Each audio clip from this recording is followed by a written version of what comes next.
మేడా మల్లికార్జున్ రెడ్డి కుటుంబంపై Rajampet TDP in-charge Suguvasi Balasubrahmanyam fire అయ్యారు.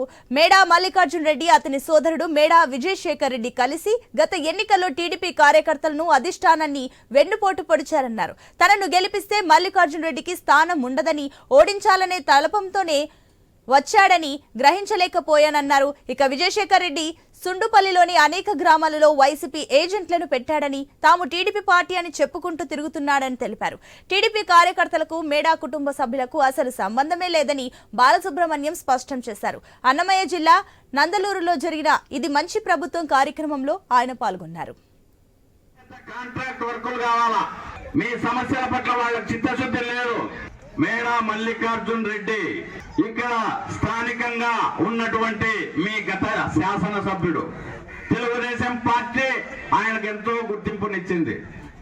గెలిచిన తర్వాత ఆయన్ను పార్టీ విప్పుగా కూడా పెట్టినారు. 5 సంవత్సరాలకు పార్టీ వదిలి వెళ్లిపోతూ పార్టీ నాయకత్వాన్ని చాలా కించపరిచి మాట్లాడినాడు. తెలుగుదేశం పార్టీ గంజాయి వనమన్నాడు.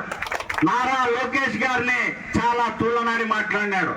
మీకు విశ్వాసం ఉందా మల్లికార్జున్ రెడ్డి అని నేను మీ అందరి తరఫున మల్లికార్జున్ రెడ్డిని అడుగుతానా?